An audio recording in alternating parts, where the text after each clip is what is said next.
What's up, family? Thank you for tuning in to the DreamNation podcast. My name is Casanova. I'll be your host, and I'm excited to be bringing to you entrepreneurs, thought leaders, and trailblazers from around the world. Stay locked in with us because we're about to go on a journey that will change your life.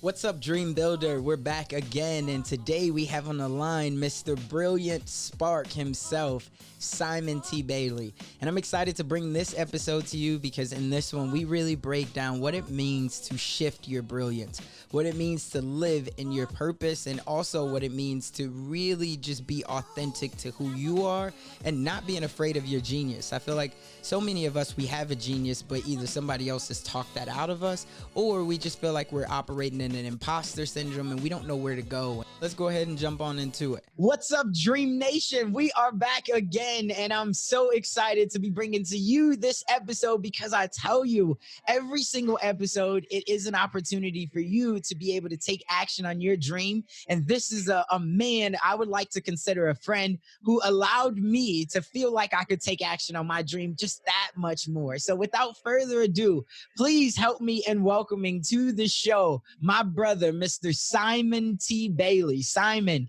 you want to go ahead and say what's up to Dream Nation? What's up, Dream Nation? Good to be with you. Man, it's good to have you on here. Now, we were just talking about before we went on air, I had the opportunity and the blessing to be able to see you speak in person. And I'll tell for anybody who has not seen it yet, I know hundreds of thousands have, but for anybody who's not seen it yet, it is such a magnificent picture. And so I always like to make sure we give the proper introduction for people who do not know who you are as of yet. And I know that you've been featured across all different publications. You've spoken in over 49 countries. You've spoken to over 1,800 organizations, which is just a magnificent feat in itself. But I always like to think of us as entrepreneurs just like superheroes. And what do I mean by that? We're constantly putting on this cape. We're flying around the world, as you definitely are, and you're trying to solve problems. And so before you became this superhero, if we could take it back to when you were just a young boy, tell us, who is Simon T. Bailey? So when I was 14 years of age, my parents took me to McKinley High School in Buffalo, New York, and it was a trade high school where you had to take sheet metal, air conditioning, refrigeration, carpentry, and I failed all the classes. And I went out for sports, went out for the football team, and I got cut. I went out for the basketball team. They said, "You are not the next Magic Johnson," and I got cut. And I went out for cross country, and they said, "My brother, you are a little slow." You're like, what do I do? Listen, I felt sorry for myself. So my parents ended up moving me to another high school. And it was at that high school, 15 years of age, where my English teacher said, "Young man, I want you to write a speech and give it before the entire school." Now, interesting enough, just a little important note, between freshman year and sophomore year, I attempted to commit suicide because I had felt so bad about my situation. But 15 is where I found my voice. Yeah. And started living the dream. Yeah.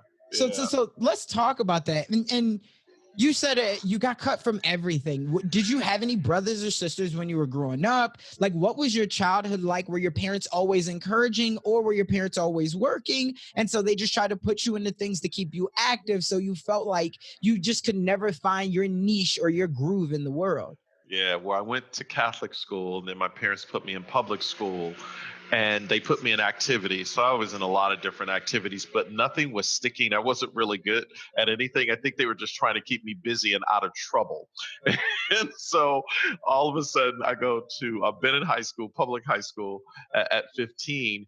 And I think my parents said, "Okay, this is our last ditch effort, or he's going to be a dropout." And I probably should tell you, as my mother reminded me, when I was 10 years of age, my mother and father got called to the school, and the principal told them, and what we call now ADHD, but back in the day it was called, I was hyperactive. So, there was no Ritalin back in the day. So my parents just said, "Oh Lord, what are we gonna do with this child?" So, yeah. So you write the speech, right? And I imagine you presented in front of the school. I did. And it was How did that go? game changer. In fact, whenever I go back home to Buffalo, New York, where I grew up, go Bills, this could be the year. There might not even be a season. This could be said. Listen, keep hope alive. Right. I feel One you day. there. Yeah. So whenever I go back home, people still ask me if I have that speech. It's called It's Time for a Change. And that was many years ago, but that became the impetus to me finding my voice and finding my freedom. And why I think that's so significant is because I always say that we do our best work when it feels like our back is up against the wall. And so, do you feel like if you could take it back and try to relive that moment, do you feel like this was your last hope as to trying to feel like you had value or significance in this world? Like, it seems like you were already good at writing and maybe being able to show your passion through writing. That's why the English teacher said that. Do you feel like that was your last hope? Yeah, it was my last hope. It was that last ditch effort that if this doesn't work, I don't know what my options are. I really, really didn't. Got it. So, and I think that's significant because for a lot of people, they're feeling like this is my last hope right now, Sure. right? There's a pandemic going on. There's obviously a lot of injustices, and people are just trying to get things to calm down so much to where they feel like they could figure out who they are, whether they're Mhm. 15 years old or whether Mhm. they're 50 years old. And so that's something that you've been able to teach on over the last, what, 30 years? Yes, I have. And it's Right. been an amazing journey. And so talk to me about what was the transition like after you write this, and now all of a sudden you start to find your place. How do you then start to transition to say, not only have I found my voice, but then I can teach other people to find their voice? Yeah, I should probably build on this story by saying mom and dad dropped me off at Morehouse, and it was at Morehouse College where I was selected to be the freshman class speaker, and which is a huge honor. It's a pretty big deal. Morehouse and Spelman come together, and that became another moment in time where it was a proof point that you know what, I think I could do this. But as life would have it, I'm living in the ATL, lost. I ended up dropping out of school. So now my dream is on hold of because I didn't even know what I was going to do. I eventually did go back to school, but it took me about 10 years to finish my undergrad degree. And the reason that's important, no matter who's listening to us right now, finish what you start, but be open if it looks different than what you had imagined. So you have to be open for the pivots and the changes and the turns in the road to get to your destiny and dream, and realize you're going to get there, but sometimes you have to let go in order to let come. Huh. And that's so significant. That's something that I tell people all the time is you do not have to love the journey, but you have to be married to the destination. Right. If you Yes. decided you're Yes. going down to Florida, you could go north, you could go south, you could get flat tires, you could get pulled over, you can run through a tornado. It doesn't matter what, but as long as you know where that destination is and you keep faith and hope alive, you will eventually make there.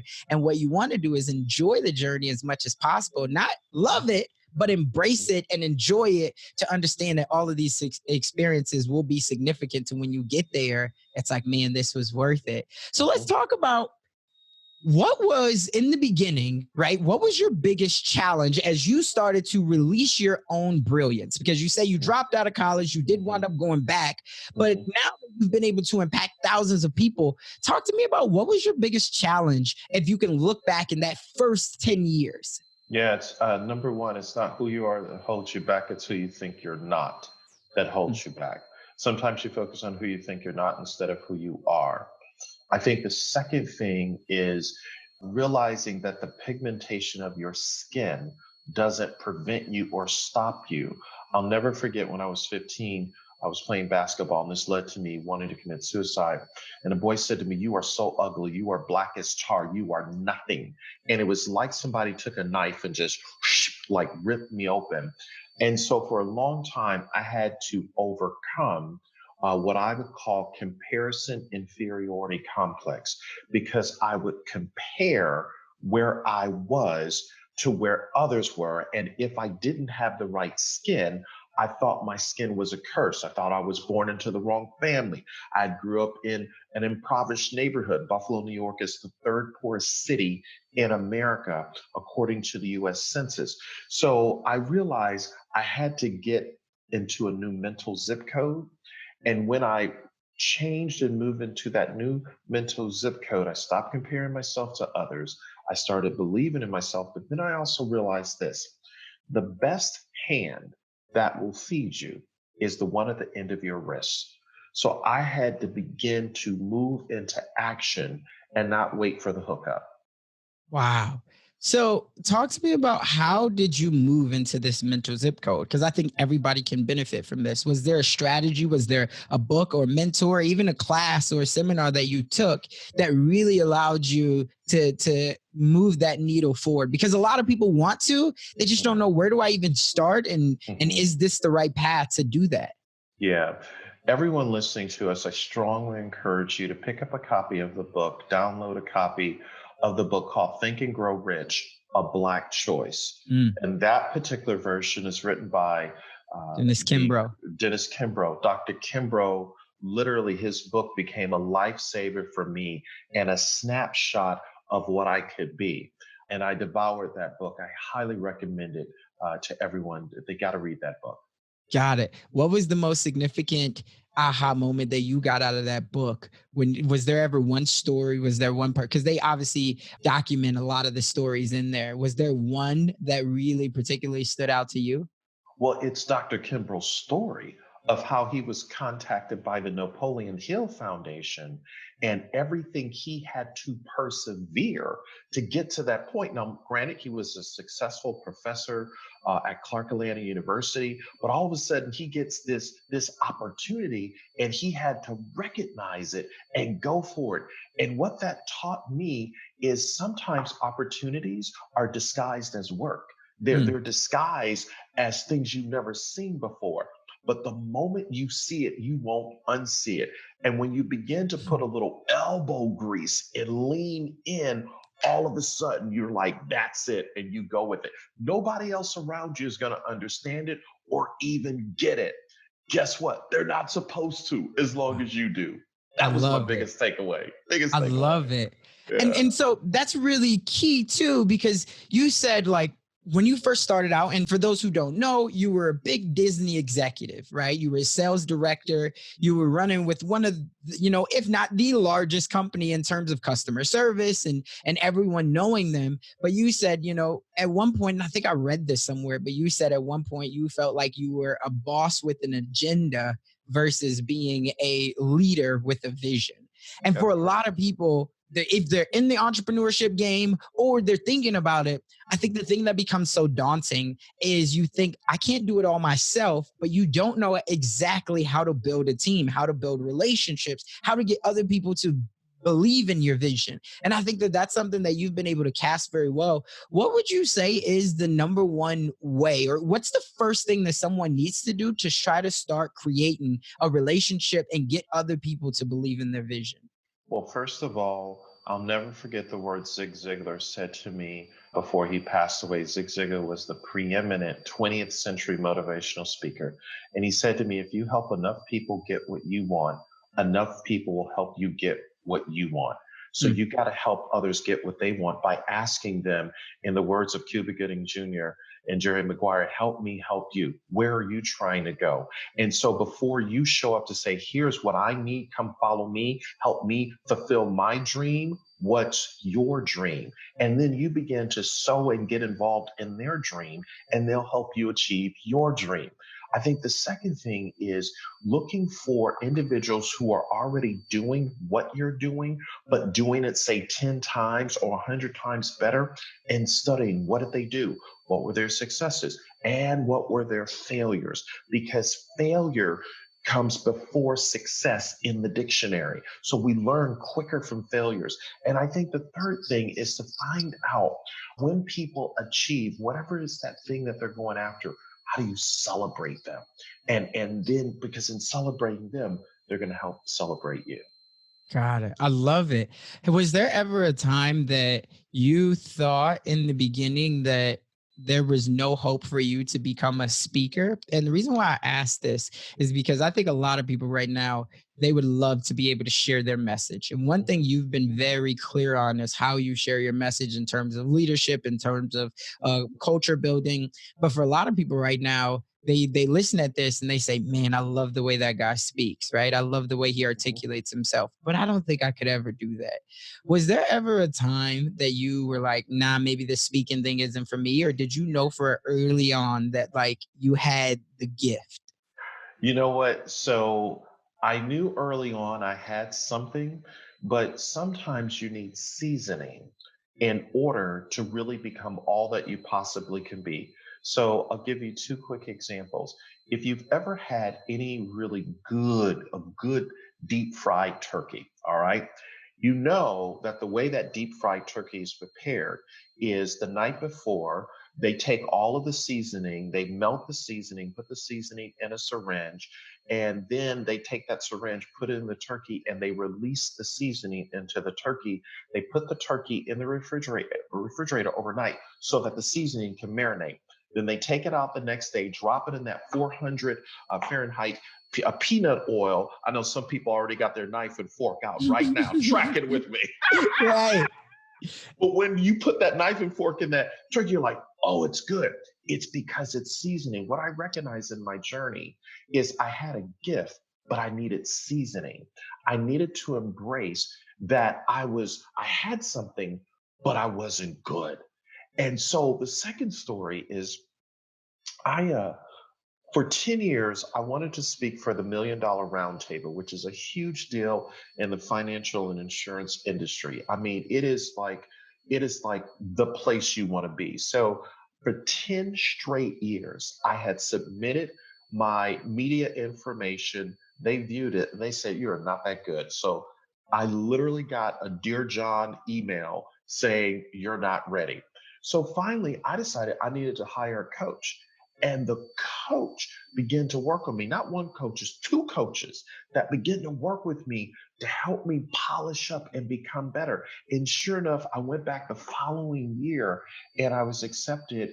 And I had a chance to be the opening speaker in Toronto, Canada, spoke before 9,000 people from 72 nations, 12 to 13 of nations. They were doing simultaneous translation as I was speaking. But what I recognized, if I hadn't had the rejection and the seasoning, I would have never become the person that I was supposed to be. So, Right. whoever's listening to us, realize that rejection is a gift and never forsake seasoning. Hmm. I love it. I love it. And again, just appreciating the journey, embracing that journey.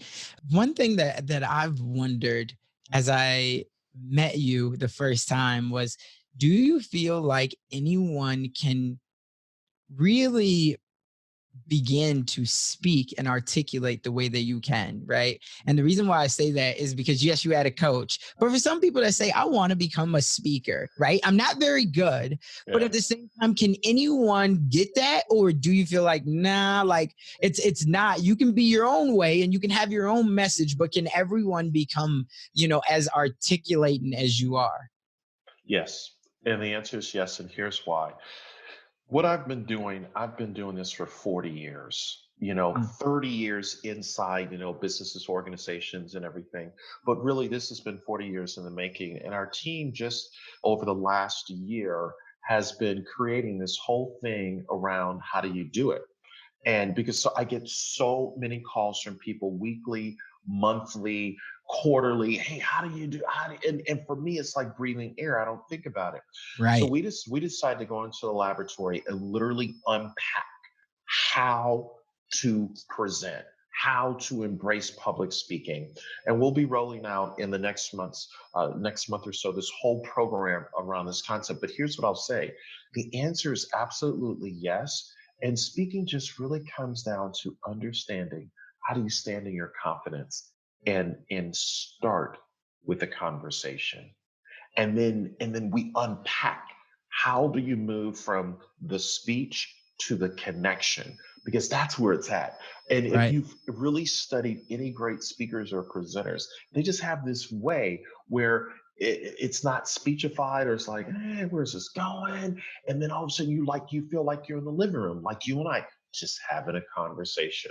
That's speaking, like when you distill it down. So we've Right. been able to do that. I'm so excited to really bring this to the world and teach people what we've been working on for 40 years. Hey, what's up, Dream Builder? Have you been getting any value out of this episode? Would you like to get more exclusive content just like this delivered right to your inbox? If so, head on over to DreamNationPodcast.com and you can sign up for the email list, and that will give you access to exclusive content and more interviews just like this that's going to be delivered only to our tribe. So head on over to DreamNationPodcast.com. Let's get back to it. Talk to me about, you help a lot of people find their spark or find their joy. And I think for a lot of people right now, as they look at this new transition of life, the way that we're going to communicate, the way that we will, even be able to be in the presence of other people, right? With social distancing, we don't know where it's going. But for a lot of people right now, they're in a place and they're thinking, listen, I don't necessarily want to go back to this job. Right. I want to actually go out there, find my spark, find my joy, find what makes me come alive. But I don't even know where to start. Should I go after my passion? Should I go after the profit? How do you always educate and advise people? How would someone go after whatever makes them come alive? What's the first thing that they need to do? Answer the question, what problem have you been created to solve? Because in a world of automation, algorithms, autonomous cars, artificial intelligence, men and women that are going to be relevant for where the future is going has to really start with, what problem have I been created to solve?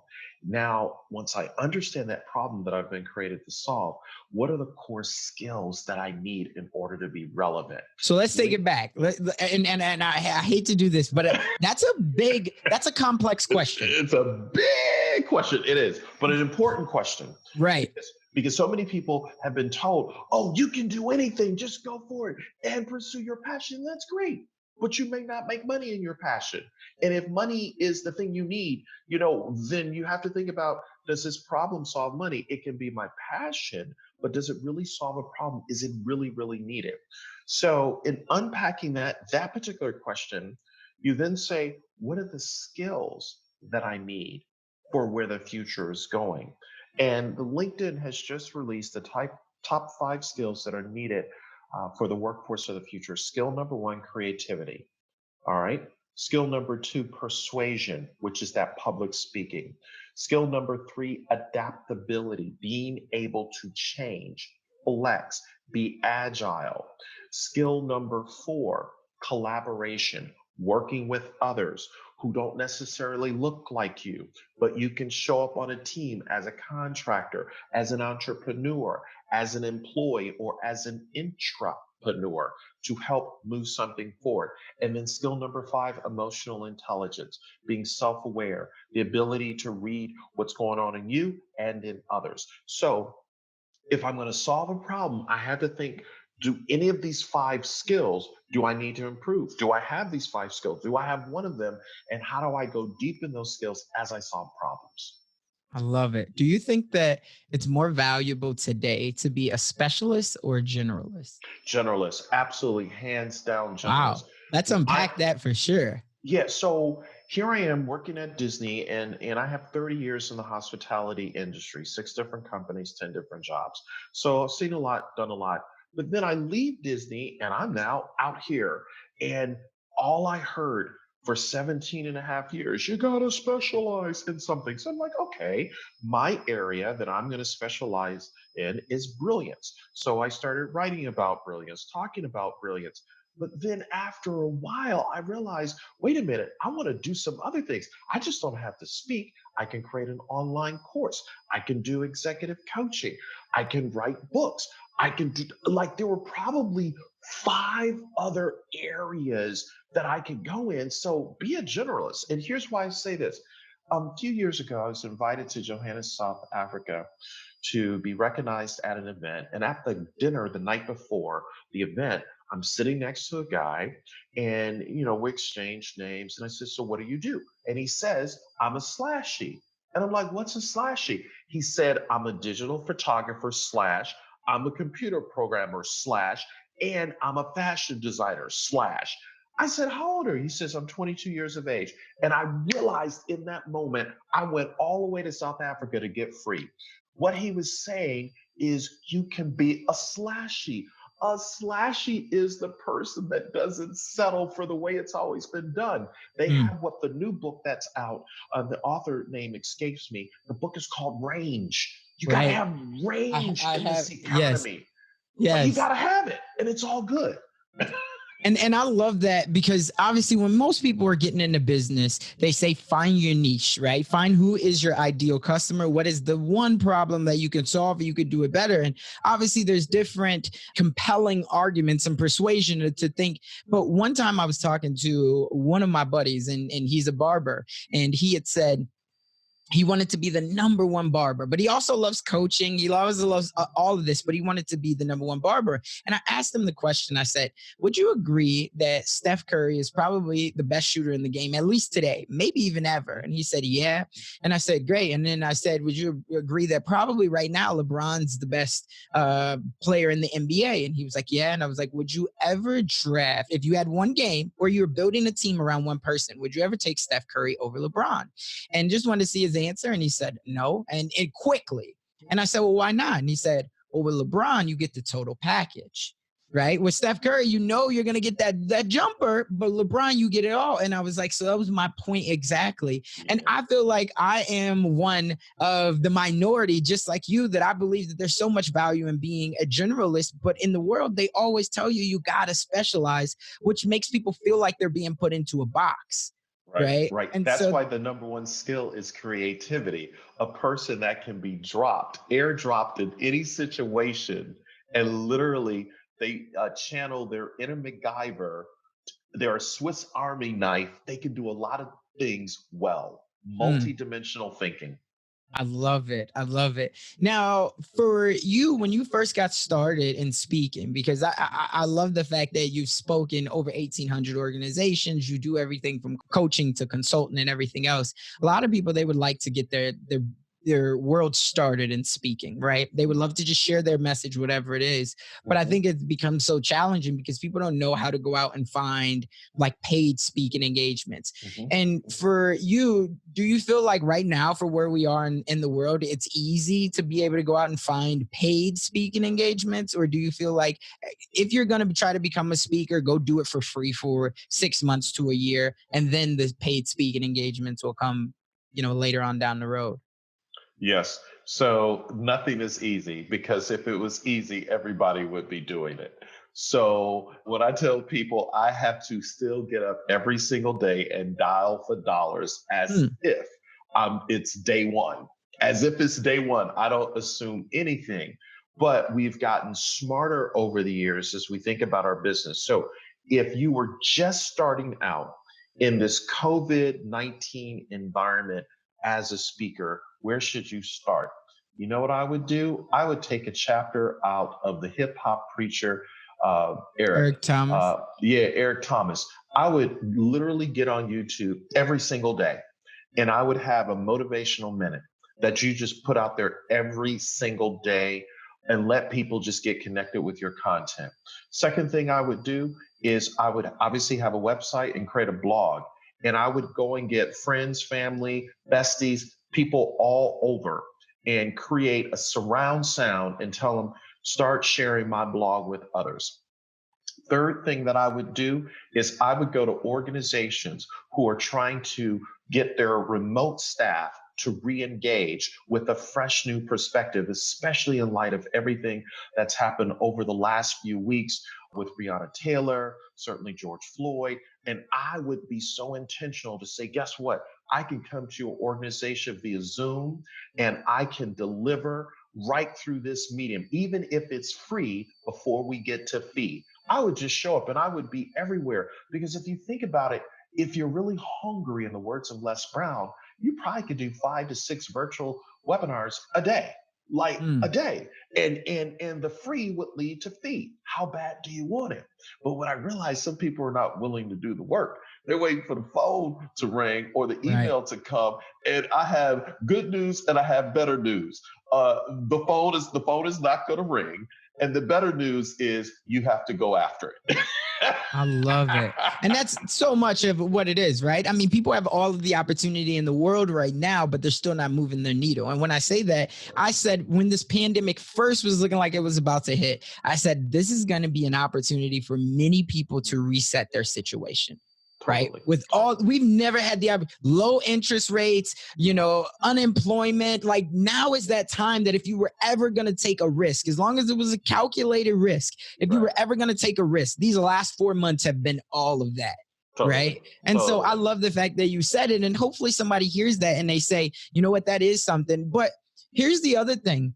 When it comes to the terms of speaking, a lot of people say, right, if you market to everyone, in a sense, you market to no one, right? And we've already talked about being a generalist. And a lot of people say that you have to go out there and you have to have one clear message. Mhm. In that world, do you think that it's more important to be a generalist or a specialist in that? How do you find that one message that you feel like people will pay for? Yeah, so I'm glad you flipped the question. So, yes, when it comes to that specificity, you need to be known for that core area that you deliver, and really be seen as the subject matter expert for what you do. So, people have known me for over 15 years for talking about release your brilliance, shift your brilliance, releasing leadership brilliance. But what I recognize, that was the 1.0, and now I've built on that with Spark. So now everything is about Spark, and people think of me top of mind as it relates to Spark. So, yes, be known for that, but you also want to allow people to know that you have a repository of thinking that allows an organization or business to become better because of you. Got it. So do you feel, for somebody that's listening to this right now and they're saying, okay, well, I don't know very much about Brilliance, right? And I kind of know a little bit about what's going on in current events. Is there a industry or a topic or buzzword that maybe I should be looking into that could help me at least get my foot in the door for the first couple, and then I can build off of that? Is there anything that you've seen? Because it feels like that there's many of things that we can all talk about, but a lot of people maybe wouldn't pay for those. Yeah. So everyone needs to wrap their head around, and everyone, that sounds, let me say a different way because language is so important. I would invite you to consider. Now, notice how I did that switch right there, because language is so important. Because what I was about to say would seem like a directive and I'm pointing my finger in your face. But when I say I would like to invite you to consider, it's a different texture. So I would like for everyone to consider the term VUCA. If you're going to hang your hat on an area that's going to be critically important, you need to understand. Let me say it again. You want to understand VUCA. VUCA stands for volatility, uncertainty, complexity, and ambiguity. Mm, Okay. That's where the world is right now. And we're going to be here for more than a New York minute. mm, So, how do you help individuals get through the VUCA continuum: volatility, uncertainty, complexity, and ambiguity? And then underneath that, how do you begin to unpack? This is how you lead. This is how you connect with customers. This is how you ensure that everyone in a culture matters. Here is how you have the difficult conversations about race. Let me just say something about race. Black people right now in America don't want to stand up and be seen as the Black historian for your company, where now they mm. are asked all the questions. Well, how are you doing? How are you feeling? That is uncomfortable and that is unfair. So no Black person wants to just be singled out, especially if they're the only one, as if they have all the answers, because they do not speak for the race. Okay. Right. I just had to get that out there. Right. No, facts. Facts. I mean, So, for sure. And that is something that people think that they're doing the right thing. How are you doing? How is your head right now? How's your heart? And it's like, And you know that conversation came up over the water cooler. So there's 6 other people that's all about to do this, and now they all want to know your response, and then they're gonna go back and talk. Oh, yes, no, I'm glad that you brought that up. So if you're going to focus on an area, certainly don't pigeonhole yourself to only speak about Black issues, because that's going to limit you. Yes, it is important. And yes, we are so happy that people are thinking about conscious inclusion. But we also want to be known that don't work with me or pick me because I'm Black. Pick me because I'm good and I just happen to be Black. That's a bonus. I love it. VUCA. That's something that we can all be thinking about, right? And that's how you stay ahead as well, because just like you said, you were going to be there for a while. And if you want to be known for something that won't be wiped out, if you can help people get to that shift over the next 5-10 years, I think that that'll be huge. Talk to me about, what does it mean for you to have a dream and to be able to execute on it? Because a lot of people right now, they have dreams. And the whole purpose of this show, as we talk about all the time, is taking action on a dream. Do you think that it's important to have a dream? Absolutely. Dreams are a snapshot of the future. They're a sneak preview of a coming attraction. And dreams are like learning your ABCs. B comes after A, C comes after B. So having that dream is getting up the next day and say, what am I going to do to put one foot in front of the other and move through the 26 steps like the alphabet to make my dream a reality, no matter how hard it may be. A dream is a seed that's sown into the soil of tomorrow that will produce a harvest if you water it every day. But when that seed is planted in the ground, the seed actually dies. So your dream may seem like it is in obscurity and nothing is happening. But if we go back to third grade science, we realize that the process of photosynthesis is always working, but you've got to continue to water it and move out the weeds so that the seed of the dream can grow. Has there been anybody who's been significant? You talked about Zig Ziglar, you talked about Dr. Dennis Kimbrough. Has there been anybody over the last 5 years, 10 years, as you've now started to move to another level of, you've already in a sense made it, but now you have to continue to elevate yourself. You have to continue to elevate your mindset. Has there been one person, and I know there's probably been many, but is there one person that you would like to give credit to that you think has continuously challenged you to elevate your mindset? Yeah, probably the person who's challenged my thinking is Dr. Mark Sharona. He has been my pastor and spiritual leader for 22 years. And at 65 years of age, he's going back to school for his second PhD. He has read over 18,000 books. That's right, 18,000 books. And he constantly challenges my thinking to become a better human being and a better leader, and probably even more importantly, a better father. Because I have two children that are, one is 21, one is 18.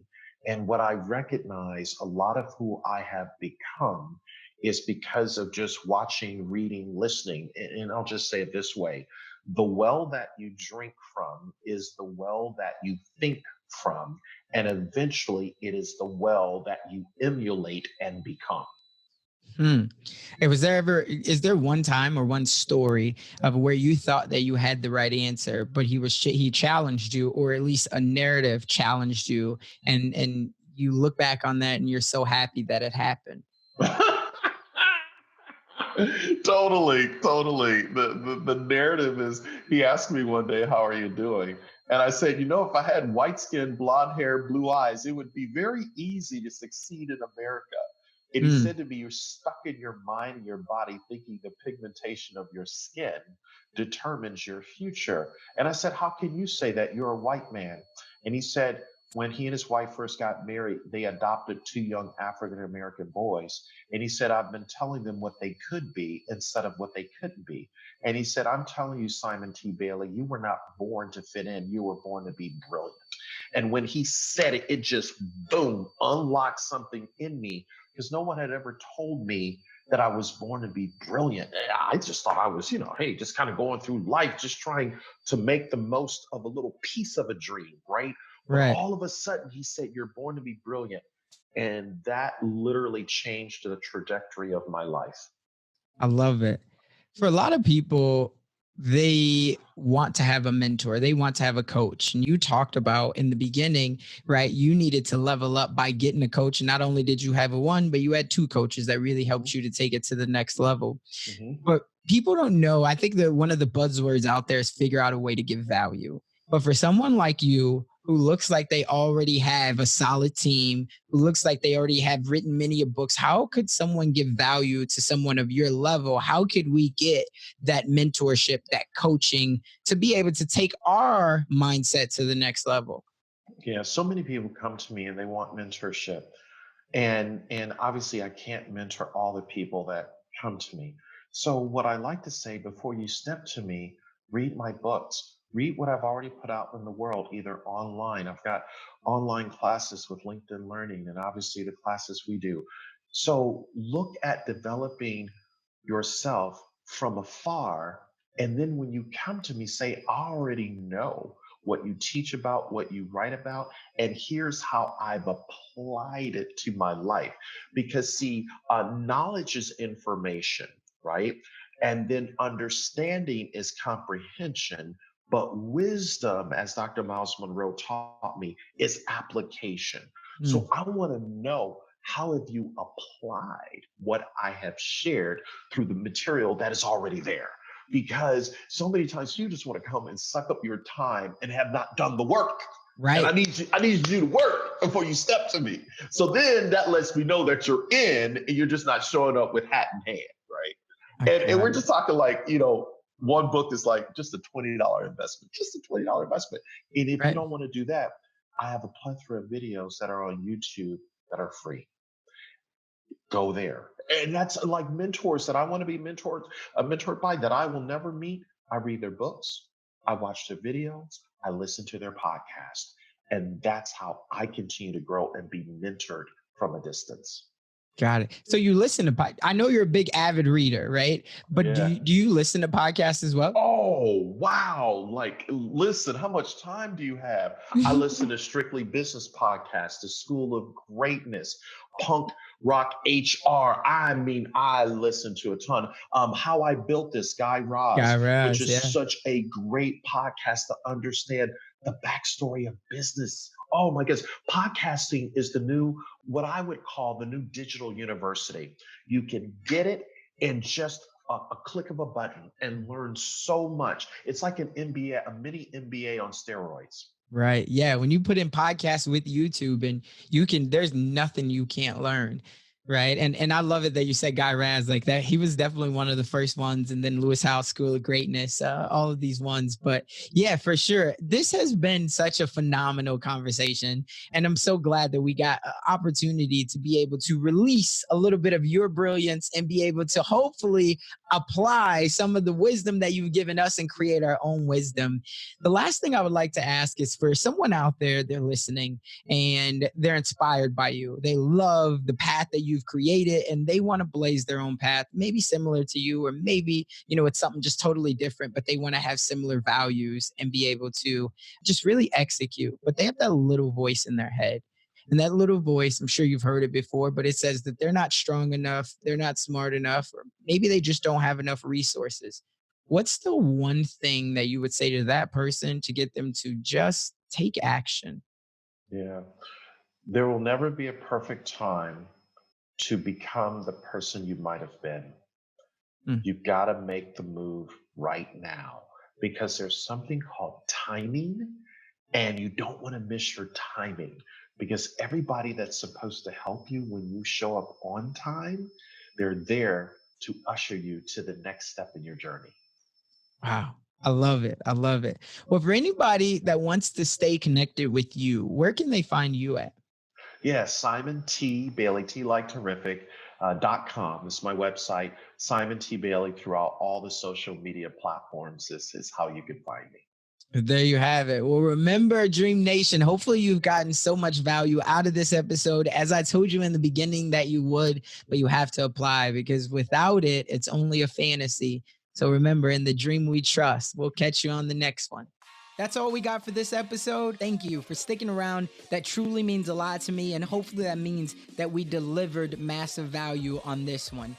If you haven't already, the way that you could say thank you to myself and the team is just by heading over to iTunes and leaving a review and a rating. That's what iTunes loves to see. That's how we get out there even more, and I would definitely be grateful for it. I know the team would as well. Do me a favor and head on over to DreamNationPodcast.com. That's where you're going to be able to find all of the resources that we talked about in today's episode, as well as more exclusive content. And you'll also be able to sign up to our email list where we have more exclusive content. And we always love to hear the feedback from you all, because you're our tribe. So remember, in the dream we trust, we'll see you on the flip side.